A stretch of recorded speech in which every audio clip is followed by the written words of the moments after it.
All right, we're going to solve some systems of equations with elimination.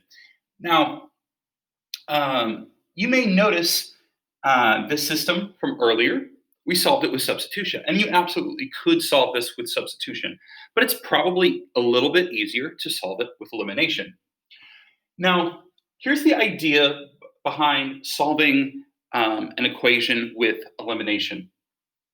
Now, let's say we have A equals B and C equals D, okay?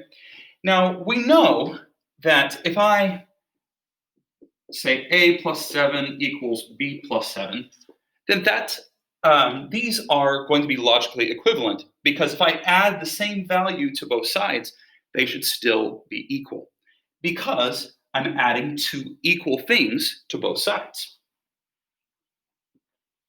Well, the same thing is true if I make a statement like this. Now, it may seem like I'm not adding the same thing to both sides, but remember, in this statement right here, I said that these are equal. So if I add these and add these, the resulting statement should still be equal as long as these two statements are both equal, because the thing that I'm adding to both sides is the same. So that's the trick that we use to do elimination, is we basically add two expressions together to create a new one. But we have to be careful, because we want to do those in such a way where one of the variables is eliminated. That's why it's called elimination. Now this one is set up ready to go. If I add these together, look what happens. X plus x is 2x. Y plus negative y is 0. It's eliminated. 10 plus 5 is 15. And I've eliminated my y variable. But this expression is still true, or this equation is still true. I'm going to divide by 2, get 7.5. Now I take this 7.5 and I substitute it in to one of these. I'm going to do it to the first one. Oops. X plus 7.5 equals 10.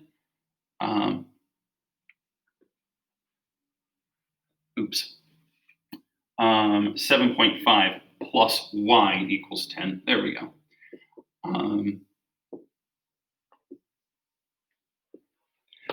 So I get the exact same answer that I got from substitution. If you like substitution better, that's fine, okay? Let's look at this equation right here.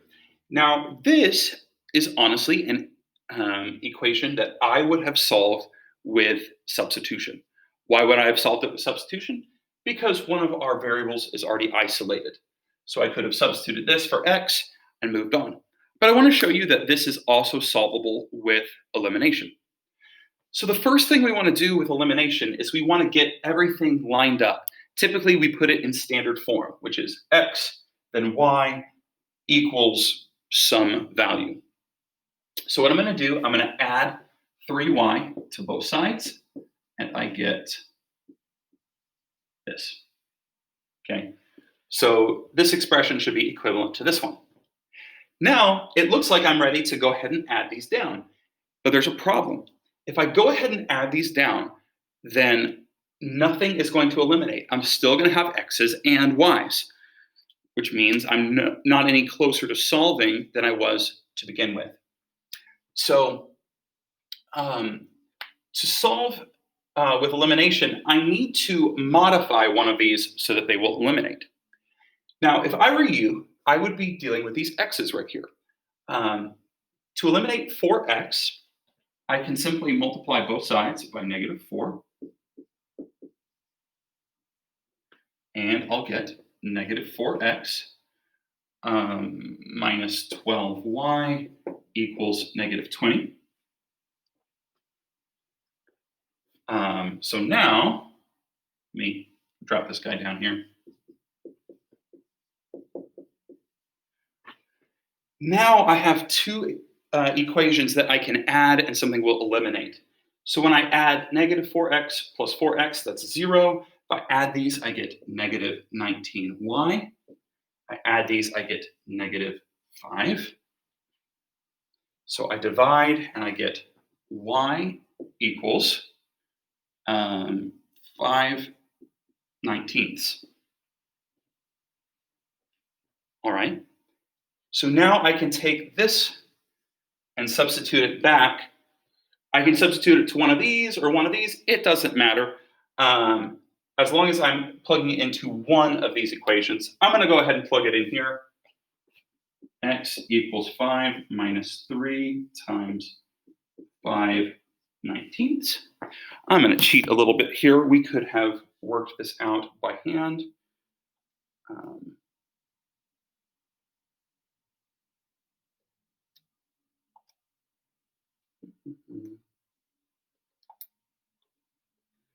And we get 80/19.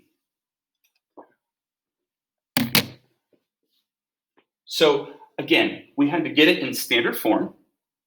We also had to get one of the equations where it was the zero pair of the other guy so that something will actually eliminate when you add them. Let's do one more. Okay, let's look at this one right here. Now this one right here is extra tricky because I can't just multiply one of these to make this work, to make it eliminate. What I'm going to have to do is I'm going to have to multiply two of them.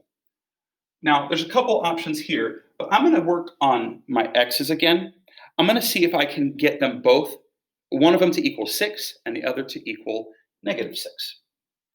So if I multiply top one by 3, I get 6x plus 15y equals 12. If I multiply this bottom one by 2, I get -6x plus 14y equals 16. All right, so I add these together and they'll cancel, they'll eliminate. If you're doing elimination and nothing eliminates, you've done something wrong and you need to back up. All right, so 0, 29y, 28. Y equals 28/29. All right. So I can take this, plug it back in. I'm going to plug it into this guy. 2x plus 5 times 28/29 equals 4.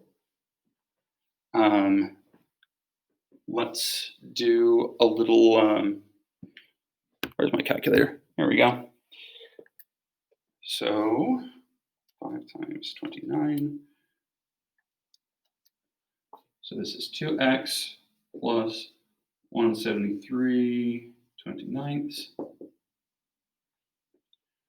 4 minus 173/29.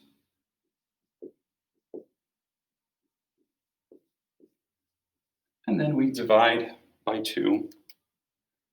We get -57/58. So, to review, to do elimination, you get both of your equations in standard form. You multiply them so that two of your terms with coefficients will cancel out. Okay, they're like zero pairs. You solve for one, you substitute it back, and then you get your second value. So that's elimination. Sometimes, especially when they're in standard form, this is going to be the easiest way. When they're not in standard form and something's isolated, usually substitution is the nicer way. So either way, you can solve these.